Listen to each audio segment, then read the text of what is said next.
Number 5 کشمش. 5 قسم کا تقریباً حضور صلی اللہ علیہ وسلم نے صدقۃ الفطر دینے کا حکم دیا ہے. اب 5 قسم کا کیوں دیا ہے؟ کیونکہ دنیا میں بھی 5 طرح کے لوگ رہتے ہیں. ایک طرح کے نہیں، 5 طرح کے لوگ رہتے ہیں. ایک تو جو بالکل غریب ہوتے ہیں، جن کے گھر کے اندر صبح شام کا کھانا پینا ہوتا ہے بس، ان کے لیے یہ حکم ہے کہ وہ گندم سے اپنا صدقۃ الفطر ادا کریں.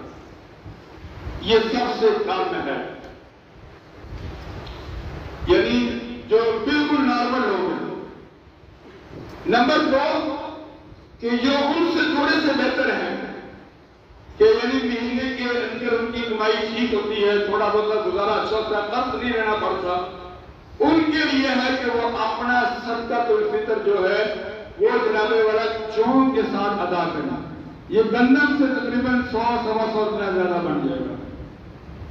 اگر گندم کا حصہ ہے تقریباً یہ بنے گا تقریباً 450-450 ایک آدمی کا. اس کے بعد اگر اللہ تعالیٰ نے تھوڑا سا مال زیادہ دیا درمیانے درجے کہ مہینے کے بعد 20-25-30-40 ہزار روپے بچ جاتا ہے، ان کو چاہیے کہ وہ 3.5 کلو کھجوروں کے حساب سے صدقۃ الفطر ادا کریں. 3.5 کلو کھجوروں کے حساب سے. ہر آدمی گندم کا مشتری گندم کتنی نہیں. جو لوگ پوچھ کے جا رہے ہیں ہمیں تو مالی حیثیت دیکھو تو وہ کروڑ پتی ہوتے ہیں. میں کہتا نا یار گندم تیرے منہ تو نہیں کرنی، تیرے اللہ نے کروڑ پتی بنایا تو کروڑ پتی کے حساب سے تو صدقہ دے اللہ کے راستے سے. اب جناب والا جو درمیانے قسم کا آدمی ہے جس کا خرچہ مہینے کا پورا ہونے کے بعد 40-50 ہزار روپے مہینے کا بچ جاتا ہے، اس کو 3.5 کلو کھجوروں کے ساتھ سے ایک آدمی کا صدقۃ الفطر ادا کرنا چاہیے. ایک آدمی پورے گھر کا حساب لگائے اور دے دو. پھر درمیانے سے تھوڑا سا اوپر ہوتے ہیں لوگ کہ ان کے گویا کہ ان کے لیے گاڑی تو نہیں ہے نہ بنگلے ہیں لیکن اچھی زندگی گزارتے ہیں. ان کو چاہیے کہ وہ جناب والا 3.5 کلو جو پنیر کے حساب سے اللہ کے راستے میں دیں. یہ تھوڑا سا زیادہ بنتا ہے. اب آخر میں بچے جناب والا وہ لوگ جن کے پاس لاکھ 1.25 لاکھ 2 لاکھ کا موبائل ہاتھ میں ہے اور نیچے گاڑی ہے اور جوڑا 4-5 ہزار کا پہنتے ہیں اور جناب جیبوں میں ہزاروں روپے ہے، لاکھوں روپے بینک میں پڑے ہوئے ہیں، ان کو صدقۃ الفطر کشمش سے ادا کرنا چاہیے. جو ایک آدمی کا تقریباً 250 یا تقریباً 3,000 کے قریب بنے گا. یہ تو رمضان سے پہلے تھی، اب تو کریانے والے زیادہ جانتے ہیں جن کا کیا ریٹ چل رہا ہے. 3.5 کلو کشمش 3.5 کلو کشمش ایک آدمی کو دینی چاہیے کہ اگر اللہ نے تمہیں زیادہ مال دیا ہے. گندم منہ پہ نہیں ہے. گندم تو غریب آدمی تھے. اور یہ دینا کب چاہیے؟ عید کی نماز سے پہلے دے. فرمایا کہ جو آدمی صدقۃ الفطر عید کی نماز سے پہلے ادا کر دیتا ہے، اللہ تعالیٰ کے نامہ اعمال میں زکوٰۃ ادا کرنے کا ثواب لیتے ہیں. اگر اس نے زکوٰۃ دے دی اور اگر عید کی نماز کے بعد دے گا پھر وہ ثواب نہیں ملے گا لیکن اس کے اوپر جو فرض ہے وہ پورا ہو جائے گا. اور میں اکثر مشورہ دیتا ہوں اپنے دوستوں کو، ساتھیوں کو کہ ان کو زکوٰۃ اور صدقۃ الفطر جو ہے پہلے ہفتے میں دے دینا چاہیے. اور دینے کا حکم ہے، پھینکنے کا حکم نہیں ہے. دینے کا حکم ہے. دینا اور پھینکنے میں بڑا فرق ہے. ایک آدمی مال گندم لے اور پتی کے اوپر سڑک کے اوپر پھینک آئے، ڈال آئے تو بتاؤ وہ گندم کیا پھل دے گی؟ کچھ بھی نہیں دے گی. اسی طرح سے آوارہ قسم کے لوگوں کو زکوٰۃ دے دی جائے، مانگنے والے پیشہ ورانہ لوگوں کو اور ہڈی کٹیاں جو عورتیں پھرتی ہوتی ہیں بازاروں کے اندر ان کو زکوٰۃ دے دی جائے، مجھے نہیں لگتا کہ تمہاری زکوٰۃ ادا ہو جائے. زکوٰۃ کے لیے لوگ تلاش کرو دوستو.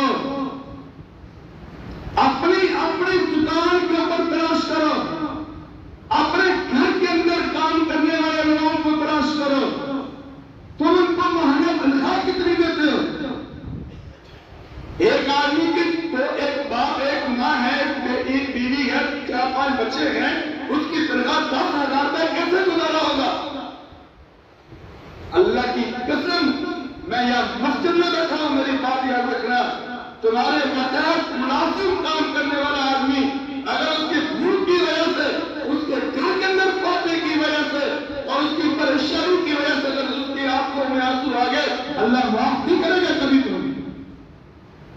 یہ نماز، روزہ، یہ حج، یہ ساری چیزیں میرے رب نے بعد میں پوچھ لی ہیں. میرے نبی صلی اللہ علیہ وسلم جب دنیا سے جا رہے تھے، حضرت علی کو اپنے پاس بلایا اور کان میں 2 باتیں کہی. سمجھنے والوں نے سمجھا کہ شاید انہوں نے اپنی بیٹی کے بارے میں کہا ہوگا میری بیٹی کا خیال رکھنا. تو لوگوں نے پوچھا کہ علی، حضور صلی اللہ علیہ وسلم نے آپ کے کانوں میں کیا کہا؟ کہا کہ میرے کان میں کہا کہ علی میری امت کو کہہ دینا کہ کبھی نماز نہ چھوڑنا، کبھی نماز نہ چھوڑنا، کبھی نماز نہ چھوڑنا. مرتے ہو آپ دنیا سے جا رہے ہیں، تکلیف کے اپنی بیٹی کے لیے کوئی نصیحت نہیں، صرف امت کے لیے کہ کبھی نماز نہ چھوڑنا.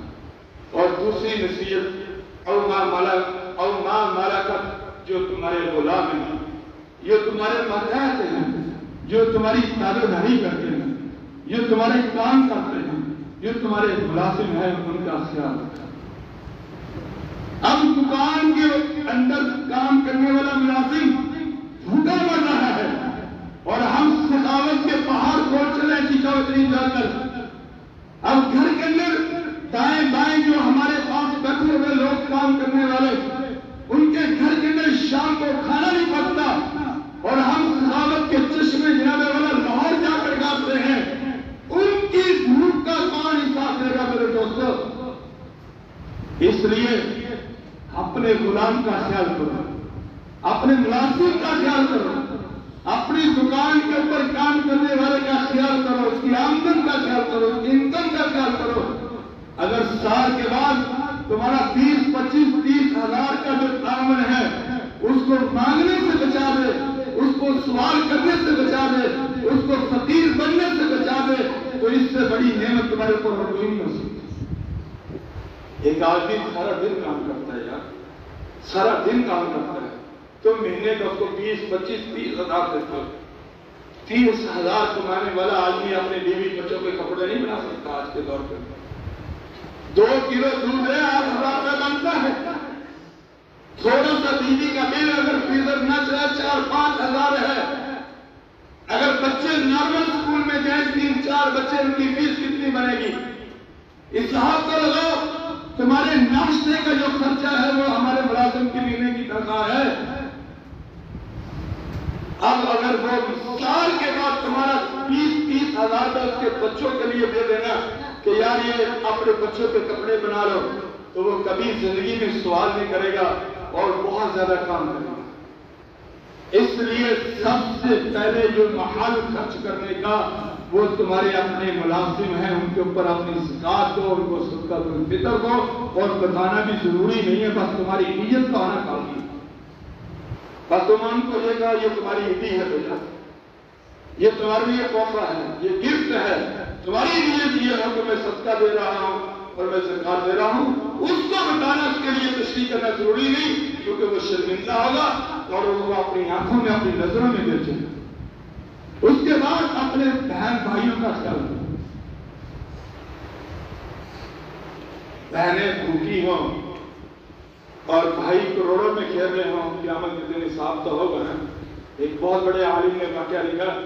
ایک آدمی مکہ کے اندر رہتا تھا، سب سے زیادہ حج، عمرے اور ایمان تھا. اس ایک آدمی ہے، اس نے کہا کہ یار مکہ کا ایماندار کون؟ اس نے کہا یہ. کہا اس کے بعد پیسے روپئے، کہا میں جب مدینہ سے واپس آؤں گا لے لوں گا. وہ آئے تو وہ فوت ہو گیا. کہا کہ میں کیسے کروں؟ کہا کہ جاؤ اب زمزم پہ جاؤ، آواز دو، اس کی روح آئے گی، وہ تمہیں بتا دے گی. اب زمزم پہ کیا جواب نہ ملا. پھر پوچھا، کہا کہ جاؤ فلانے کنویں میں جاؤ، وہ جہنم کا کنواں ہے اور وہاں کو ملے گا تمہیں، اور اس سے پوچھ لینا کہ تیرے یہ حالات کیوں ہے، تو جہنم میں کیوں گیا؟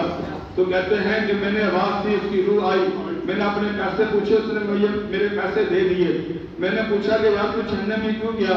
تیرے پاس حج بھی بے شمار، تیرے پاس نماز بھی ہے، تو یہ لوگ دیانتدار بھی کہتے تھے، تو یہ لوگ تہجد گزار بھی کہتے تھے، سچا بھی کہتے تھے، لیکن تیرے اوپر پھر بھی جہنم میں جانا کیوں ہو گیا؟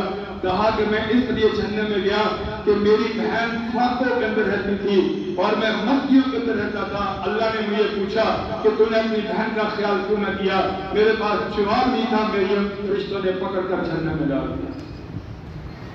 میرے بھائیوں، اپنے گھر کی دہلیز کو چیک کرو، اپنے یتیم بچے، اپنے یتیم بھتیجوں کو، اپنے یتیم رشتہ داروں کو چیک کرو، کہیں وہ تو تمہاری ضرورت کی، تمہاری مدد کے طلبگار تو نہیں ہے، کہیں تمہارے آس پاس کے لوگ تو تمہاری ضرورت کے مدد کے طلبگار تو نہیں ہے۔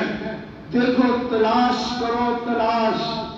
زکات دینے کے لیے آدمی کی ریسرچ کرو، اس کو طلب کرو کہ وہ پچھلے جمعے میں نے بیان کیا کہ آدمی آ لگا کہنے لگے مجھے فلانے بندے نے بھیجا ہے کہ مجھے زکات لگتی ہے، ہٹا کٹا، اور میں کیا جمعہ پڑھا؟ نہیں۔ نماز پڑھی؟ نہیں۔ روزہ رکھا؟ نہیں۔ ماں باپ؟ نہیں۔ بیوی بچے؟ نہیں۔ مہینے کے کماتا کتنے؟ کہنے لگا 9-10 ہزار۔ تو میں نے کہا تھوڑا تو یہ 9-10 ہزار، مطلب میرا مہینے کا 500 خرچہ نہیں ہے، تو 9-10 ہزار لگی کرنا۔ میں نے کہا ایسا۔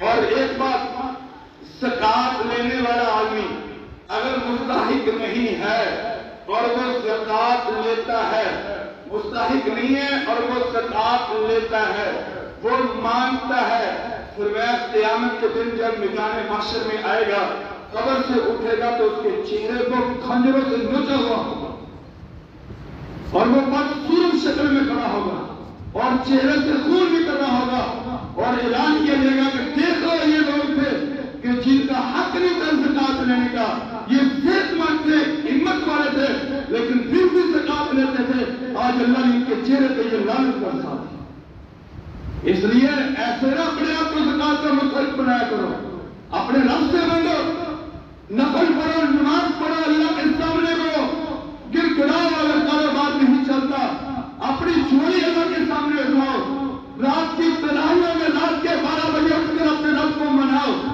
اللہ کی قسم گھر کے پردے دور ہوں گے، اللہ کی طرف سے رب سے مدد آئے گی، تمہارے دروازے میں لوگ تمہیں دینے کے لیے آئیں گے، لوگ تمہارے ساتھ تعاون کرنے کے لیے کھڑے ہوں گے، لوگ تمہیں کپڑے دینے کے لیے آئیں گے، لوگ تمہیں جوتا دینے کے لیے آئیں گے، لوگ تمہیں خوبصورت زندگی دینے کے لیے آئیں گے، لیکن یہ چیزیں اس وقت ملیں گی جب اس کائنات کے مالک سے ملیں گے۔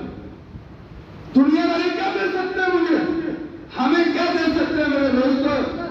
وہ تو مذاق اڑاتے ہیں، ہنستے ہیں، لیکن اس رب سے مانگا جائے وہ رب عزت بھی دیتا ہے، دنیا بھی دیتا ہے۔ اس لیے میرے بھائیوں، فقراء، مساکین، غریب لوگ جن کا بڑی مشکل سے گزارا ہوتا ہے، عاملین، کام کرنے والے لوگ، اور جو لوگ نئے نئے مسلمان ہوتے ہیں جیسے کہ کلمہ پڑھ لیتے ہیں، ان کو بھی زکات دے سکتے ہو تم، والمؤلفۃ قلوبہم۔ اور اسی طرح سے کوئی نجائز جیل کے طریقہ چلا گیا ہے، اس کے ساتھ بھی تعاون کر سکتے ہو کہ وکیل کا خرچہ کر کے نجائز ہو، غلط ہو، اگر صحیح ہے پھر نہیں، اس کو بھی زکات دے کر تم اس کی ہیلپ کر سکتے ہو۔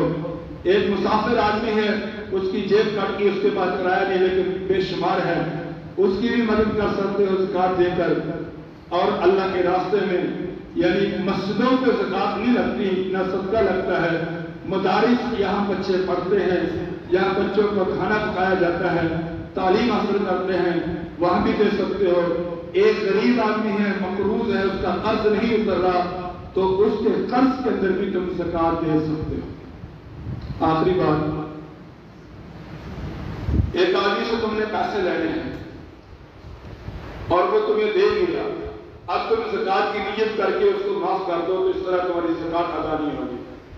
اس کو بلاؤ، بلا کر اس کو کہو کہ تو پیسے دے، وہ کہے کہ میرے پاس نہیں، پھر اس کو ایک مفتی کے پاس لے جاؤ، عالم کے پاس لے آؤ، یا ہمارے پاس لے آؤ، یا جہاں بھی تمہیں آسانی سمجھے، اور اس کو کہو کہ یار میں نے اس کو معاف بھی کرنا ہے اور اس کو زکات دینی ہے، میں نے زکات سے اپنے سر سے اوپر قرضہ اتارنا ہے، پھر وہ تمہیں راستہ دے گا اور یہ بہترین راستہ ہوگا تمہارا، اس کا قرض بھی ادا ہو جائے گا اور تمہاری زکات بھی ادا ہو جائے گی۔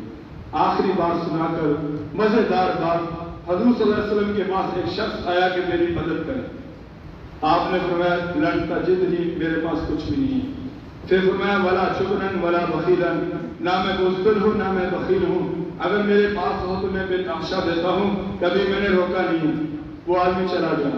کچھ دنوں کے بعد پھر آیا، کہا یا رسول اللہ وسلم آپ میری مدد کریں۔ فرمایا ضرور کروں گا۔ کہا جاؤ فلانے پہاڑ کے درمیان میں بکریاں چل رہی ہیں، وہ ساری میری ہیں اور میں تجھے ان کا مالک بناتا ہوں، میں تمہیں ان کا مالک بناتا ہوں۔ تو آپ صلی اللہ علیہ وسلم کے پاس کو آیا، دیکھ کر کہا یا رسول اللہ وسلم تو وہ تو 1000 بکری ہے۔ کہا کہ میں محمد وہ ہوں کہ جب اللہ مجھے دے دے تو میں اللہ سے کبھی حساب نہیں کیا، بغیر حسابہ دیتا ہوں، اس لیے وہ تو ایک پہاڑ کی بکریاں ہیں، اگر ہزاروں پہاڑوں کی بکریاں بھی میرے پاس ہوتی تو میں ان کا تجھے مالک بنا دیتا۔ تو اس لیے میرے دوستو اللہ کے راستے میں بے تحاشا دو، بے حسابہ دو اور مستحقین لوگوں کو دو۔ بس اللہ سے دعا ہے اللہ ہم سب کو عمل کرنے کی توفیق عطا فرمائے۔ باقی دعوانا الحمدللہ۔